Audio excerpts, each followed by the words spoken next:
Et salut à tous, on se retrouve pour une nouvelle vidéo, j'espère que vous allez bien. En tout cas, moi ça va nickel. J'ai tiens à m'excuser parce que du coup, je n'ai pas fait de vidéo la semaine dernière, mais avec le travail, tout, c'est compliqué. La semaine prochaine, je sais pas non plus s'il y aura une vidéo, mais je vais essayer de faire au moins une à deux vidéos par mois.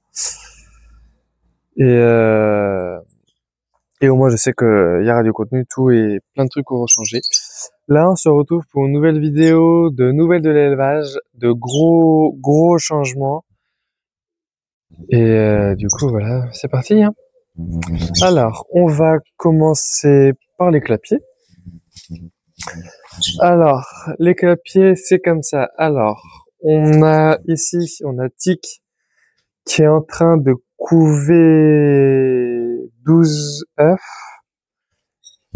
Et on a Esmeralda ou Anastasia, j'ai un doute entre les deux, qui est en train de me couver 13 œufs. Et ça va éclore normalement dans quelques jours. La poule soie qui était là, qui a eu son jeune, du coup j'ai séparé le jeune de la mère, le jeune est avec les autres jeunes et la mère est avec les adultes quoi. Je sais plus si je l'ai dit, mais la poule showgirl qui a eu ses jeunes, du coup on a plus ses jeunes et j'ai vendu la poule, du coup elle était dangereuse pour elle et pour ses jeunes. Et en bas il y a rien.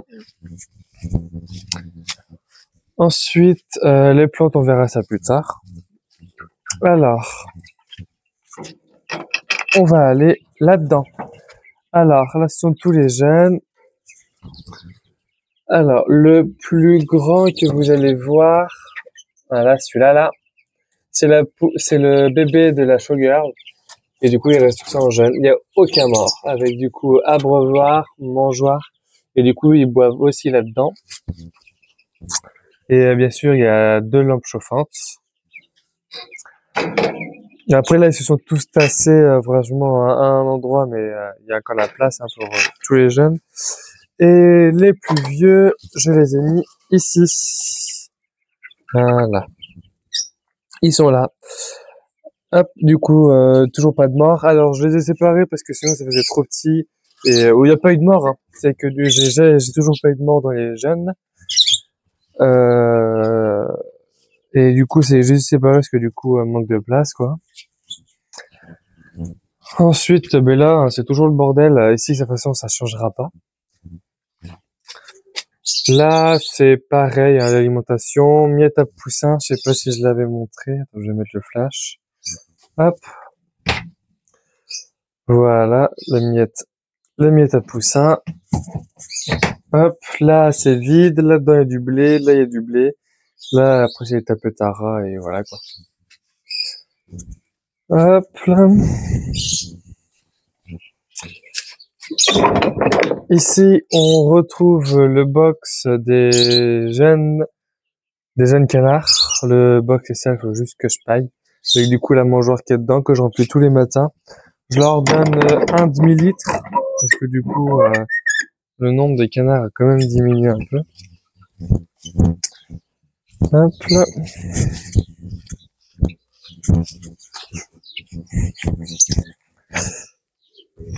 Voilà, du coup, là, on a tous les jeunes, je vais juste enlever le flash. Là, on a tous les jeunes, enfin tous les jeunes, canards en tout cas. Hop. Le Rouen qui est là, le Rouen mâle qui est là est réservé parce que du coup je l'échange contre une canne de Barbarie gris perle, si je me trompe pas. Je crois que c'est ça. Soit une gris perle, soit une bleue. On verra ça au moment venu. Et du coup, bah, en jaune, il m'en reste plus beaucoup parce que du coup j'en ai 2 là, un ici. Et hop, après c'est là quoi. On a encore un là, 2 là. Et là, il y a un gros tas parce que du coup, là, il y avait plein de plantes que j'ai arrachées. Là, il y avait des orties. Cette plante-là, je la vous montre très rarement, mais elle va très très bien. Hop, on va se décaler. Ici, du coup, dans l'enclos, il reste que la canne Barbarie qui couvre. qui est les œufs éclos le 1er juillet. J'ai enlevé la canne et Elsa et Christophe, du coup, la canne blanche et le canard. Parce que du coup, au début, la canne, Elsa, elle pondait dans le nid, là. Sauf que du coup, on est assez bien pondre là, du coup, j'ai dit, tu sais quoi, je vais les enlever, je vais les foutre en haut, que je montrerai après. En tout cas, j'ai laissé le bassin, là, il y a toujours l'abreuvoir, mangeoire. Et là-dedans, c'est de nouveau plein. Parce que c'était vide au moins pendant 2-3 semaines. Et du coup, là, c'est de nouveau plein, c'est très bien comme ça. Ici, il n'y a plus le coq qui est là-dedans. Il est aussi dans le parc du Haut. Parce que du coup, la repro est finie et je monte tout le monde dans le parc du Haut. Hop, et les deux coqs s'entendent très bien, enfin très bien. Ils sont assez grands pour que un des deux puisse s'échapper, puisse courir dans le parc et si l'autre le course, quoi. Et là, je vais vous montrer directement les oiseaux. Alors, ici, on se retrouve avec la cage des padas. Hop, avec l'eau, j'ai mis eau, baignoire, là pour faire leur nid. La menthe, c'est du thym parce qu'ils en mangent un peu. Les graines, encore un truc pour faire leur nid. Et bonne nouvelle. Ah, hop, si j'y arrive. Ils m'ont fait des œufs. Il y en a, hop, si j'arrive. Il y en a 4. Hop. Alors, par contre, pour refermer le nid, il me faut ça. Et je referme le nid comme ça. Ça m'évite de mettre la main dans la cage. Et ça va éclore normalement la semaine prochaine, parce que du coup, ça a 13 jours d'incubation, les padas. Et voilà. Ensuite, ici, on a du coup notre mâle perruche inséparable vert. Et je vais trouver une femelle bleu-violet, hein, à 10 € la femelle. Ouais, elle est vraiment pas chère. Elle est née début 2023, alors voilà. Le nid ici, dans le nid, il n'y a rien, c'est vide. Avec mangeoire, abreuvoir et baignoire. Il y a aussi un ose de sèche. Et derrière moi, hop, si j'ai envie de tout casser, on a la future cage des canaris. Alors il y a une grille au milieu, mais la grille, hein, elle s'enlève. C'est juste que pour l'instant, je la laisse pour éviter de la perdre. Du coup, pour l'instant, je laisse la grille, mais quand il y aura les canaris dedans, je l'enlèverai. Et bon, elle est penchée, mais il faut que je la cale. Et ici, on a aussi une cage au cas pour sevrer les padas et pour vendre les oiseaux. Et du coup, de toute façon, pas sûr que ça éclose, parce que j'ai même pas regardé le taux de fécondité. Hop, je vais même pas regarder le taux de fécondité des œufs et en fait, je peux pas mettre ma main dans le nid comme ça, parce que le nid est trop haut. Ensuite, pour le framboisier, il va très très très bien. Sur Insta, j'ai publié du coup la première framboise qu'elle m'a faite, que j'ai mangé depuis, hein. Et elle m'en avait fait quand même. Là, il y en a une qui est là, mais qui est presque complètement mangée. Enfin, les fourmis arrivent. Enfin voilà. Après, il y en a une qui repousse là. Mais elle m'en a pas fait beaucoup, mais bon, elle a grandi, hein. Là, j'ai un pied de fraisier. Je pensais même pas qu'il allait survivre ici. Que j'avais un peu en trop, du coup, je l'ai mis là, dedans, là. Il a l'air de bien s'y plaire, hein. Les pieds de tomates, elles ont bien grandi. Alors, j'ai enlevé, je sais plus si je l'avais dit, mais j'ai enlevé là les petites tomates qui étaient là pour que les plantes de tomates puissent bien faire leurs racines, tout. Et elle est très bien, très belle. Elle m'a même refait des fleurs, hop, qui sont là. Ici, on a, hop, des fraisiers qui m'ont fait des fraises. Hop, les voilà. Et j'ai que cela, parce que après, voilà. J'ai plus le nom de la variété de la fraise, mais je la mettrai, je vous mettrai quelque part sur l'écran là. On a de la menthe qui est là, qui se porte super bien. On a le persil là qui a repris la pousse. Le framboisier il est aux parents. Ces deux plantes là qui ont raté les fleurs, ça qui se porte très bien. On a le thym ici, il se porte très bien. L'oignon, hop, que j'ai planté. Un oignon du supermarché qui commence à germer dans la buanderie, là où là on stocke des oignons. Et du coup, je l'ai planté. Je pensais même pas qu'elle allait fleurir. En fin de compte, elle commence à fleurir. On a la ciboulette qui est là. Elle se porte très bien aussi. Et elle est très belle. Hop, pour les autres plantes, on a celle-là qui est ici, qui m'a fait deux grandes tiges, une là et une là, mais celle-là qui est divisée en quand même pas mal de parties. Du coup, qui me fera plus que deux fleurs. Le hou, il va très bien. Cette plante-là me fait toujours coucher, mais de toute façon, quand ça va être le début de... Oui, c'est en claquette chaussette dehors. Quand elle va au début d'hiver, je vais la tailler, parce que c'est une plante qui se taille. Et en espérant que les jeunes pousseront droit. Celle-là va très bien, je l'ai aussi taillée, parce que c'est aussi une plante qui se taille. Et là, j'ai eu un œuf de pigeon. Mais le nid, je sais pas si j'arriverai à vous le montrer. Il est où? Il est... Ah, c'est ça que je peux vous le montrer. Il est par là. Voilà. Bon, en espérant que vous avez quand même réussi à me montrer. Alors, excusez-moi pour le micro. Hop, voilà. Regardez juste si le micro était encore allumé. Parce que du coup, le souci du micro est en train de se régler. Du coup, en fait, c'est que le micro est en train de toucher mon t-shirt et c'est normal qu'il faisait des bruits. Là, je vous emmène du coup directement dans le parc du Haut. Alors, c'est bon, je suis arrivé dans le parc du Haut. Alors, au niveau des animaux en haut, il y a bonne et mauvaise nouvelle. Alors, déjà, pour commencer, j'ai rajouté un deuxième machin rouge là. Parce que du coup, vu qu'il y a des canards et avec des poules, voilà. Hop, et le bidon, il est aussi plein que ça. J'ai toujours pas rempli moi-même. En fait, quand il pleut, j'ouvre. Et quand il pleut, du coup, ça tombe sur la gouttière, ça descend là. Ça tombe directement. Hop. Ensuite, on a une poule Vorwerk qui est pas très très chouette niveau couleur. Enfin, il lui manque du marron au niveau du cou. Et il y a un peu de marron au niveau de la queue. Et c'est que du coup, je l'ai remplacé par rapport à ma Sussex, parce que ma Sussex, j'ai retrouvé morte en plein par là. Et du coup, ben, le lendemain, j'ai retrouvé une nouvelle poule. Donc, voilà. Ensuite, là, on a une nouvelle poule. C'est une poule pondeuse. Alors, c'est une croisée pondeuse et croisée coucou. Je vais essayer de la refaire reproduire avec mes coucous de reine pour savoir ce que ça pourrait sortir comme jeune. Juste par curiosité. Alors, en dessous, il y a personne.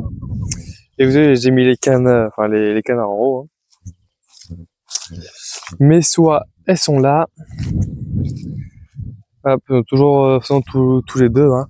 Le coq au début il a chassé, mais en fin de compte, ils vont très bien. Hein. Ils sont assez grands pour se mettre. Hein. Alors ici, on a cette nouvelle arrivante, une nouvelle arrivante là aussi. Hop. Et il m'en manque une, je crois. Ah non, en fait, non, je vous ai montré quatre nouvelles poules. Ça revient à environ 10 poules, si je me trompe pas. 1, 2, 3, 4, 5, 6, 7, 8 là-bas aussi. Ah, excuse-moi, 8 là-bas. 9, 10 avec les jeunes. Ça fait 10 poules pour lui. Et la soie qui reste... hop, la soie qui reste avec le coq. Hein. Enfin voilà. Après, je crois que c'est tout. De toute façon, parce que du coup, j'ai trouvé une Vorwerk, du coup, je voulais me lancer aussi dans la race Vorwerk. Au début, j'hésitais entre la Vorwerk et la Kenvelder. Et en fin de compte, j'ai trouvé une poule Verveille, du coup, c'est plus simple de trouver un coq qu'une poule. Pour l'instant, on a trouvé un coq. Il y a une personne qui m'a proposé 2 poules et un coq Vorwerk. Mais le coq, la crête du coq est très très mal découpée. J'ai une poule qui avait il y a le vent. Hop. La poule, elle avait un souci au niveau de l'œil. Et l'autre, il y avait énormément de marron sur le cou et beaucoup de noix sur le dos. Enfin voilà, c'était une catastrophe. Je voulais pas venir avec des sujets comme ça, hein.